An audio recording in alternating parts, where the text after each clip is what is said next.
Hey, what's going on, everybody? It's Chris with InsideTheU. Thanks for stopping by. The Hurricanes had their 10th spring practice, only a few more left, spring game next week.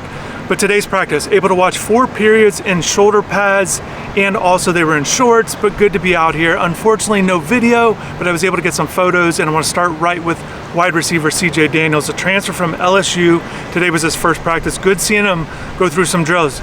Again, no video, but I am showing you some photos of CJ in action, catching a few passes. We've been hearing a lot about his leadership, even though he's been out. Hearing about the leadership early mornings. Heard it from Kevin Beard again today after practice. But CJ's a guy that I think certainly, if he's at the top of his game, he can be Miami's best wide receiver. That is certainly the plan for him. And talking to KB after practice, asking him about what CJ brings to the team, and he said, look, this is the guy that can do it all. He's a guy that has great lateral quickness, does a good job with his routes, essentially can be a guy that makes contested catches, also a guy that can kind of attack you in all different levels with short catches, intermediate passing game, and obviously going deep as well. And that's what they're expecting. They're expecting him to be one of those guys. That's what KB said. He's one of those ones. You know, he's just a really good one-on-one player.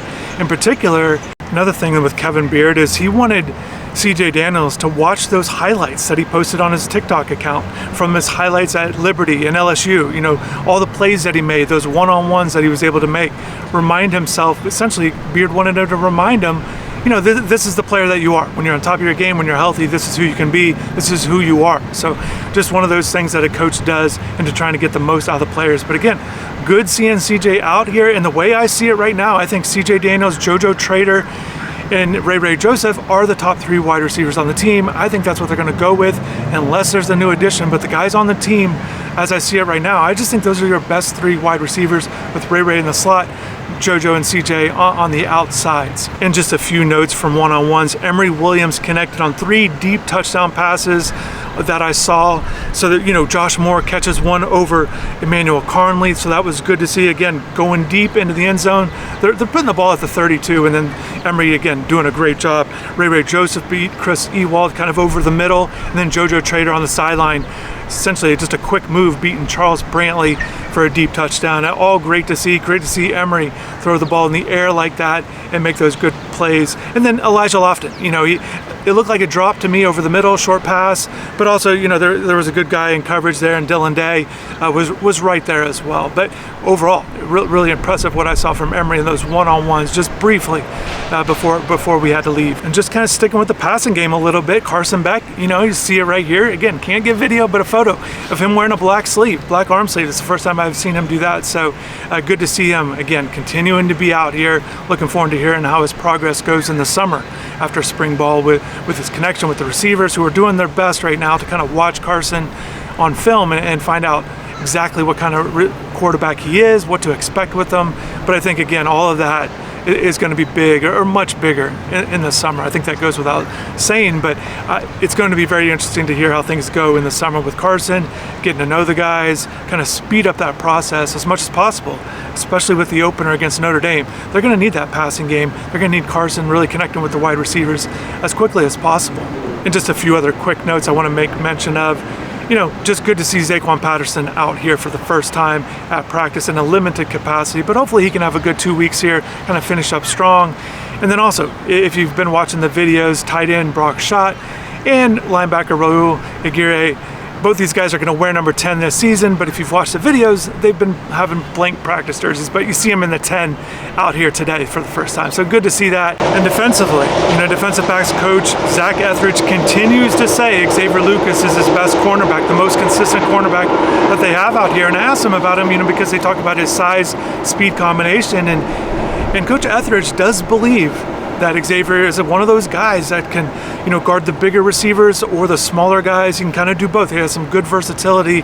Also, he's a guy that they're willing to put at safety if they need to. But just, again, hearing more positive things about Lucas. I've been saying it quite a bit, but I do expect him to be the Miami's best cornerback. I know Nabarian Brown is trying to come back from injury into full health, full form, and we have seen him out here. But until he does, and until we see his play increase, I think it's Xavier Lucas. I think he's going to be the number 1 corner, expected to guard the top receivers, and they are doing some different things. I thought this was noteworthy with Etheridge saying, with the cornerbacks, not only are they doing a little bit of field boundary, but they're doing a little bit of left-right cornerback stuff as well. So I think that's some things to kind of pay attention to as they're trying to, again, find the best roles for these guys. Charles Brantley said he's like a firecracker out here. We're hearing some positive things in terms of his personality. I touched on it quite a bit. I think he is having a tough time based on the one-on-ones I've been seeing with him going against JoJo Trader. I think Trader's been getting the most of them, the best of them most of the time.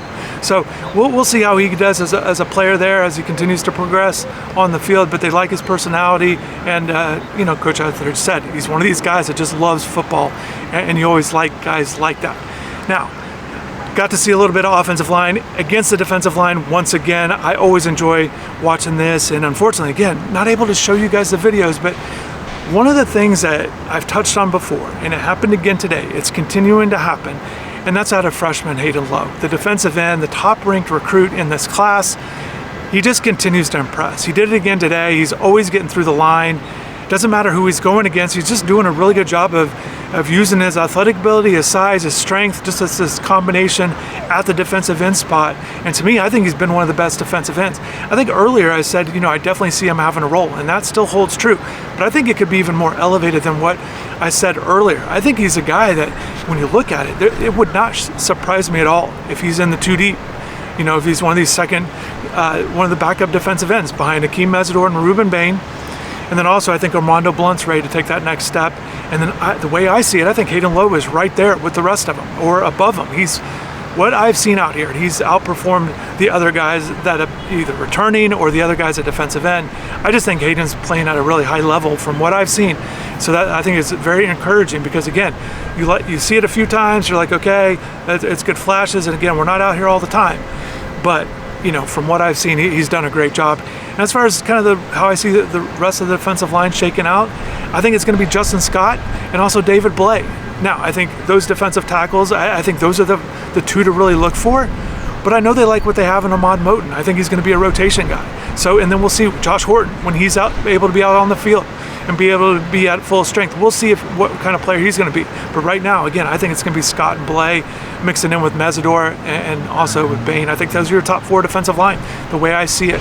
So definitely looking forward to being back out here a lot more as this kind of wraps up. Hopefully these guys finish strong. I know the coaches want them to. They know it's practice 10 is in the books, but hopefully the guys aren't looking too far ahead to the summer. When all this is over, hopefully they can have a good few more practices to wrap this up and have some good positive momentum going into the off season. But thanks everybody for watching. Hopefully you have a good rest of the day. Thanks for your support. Thanks for subscribing, and take care.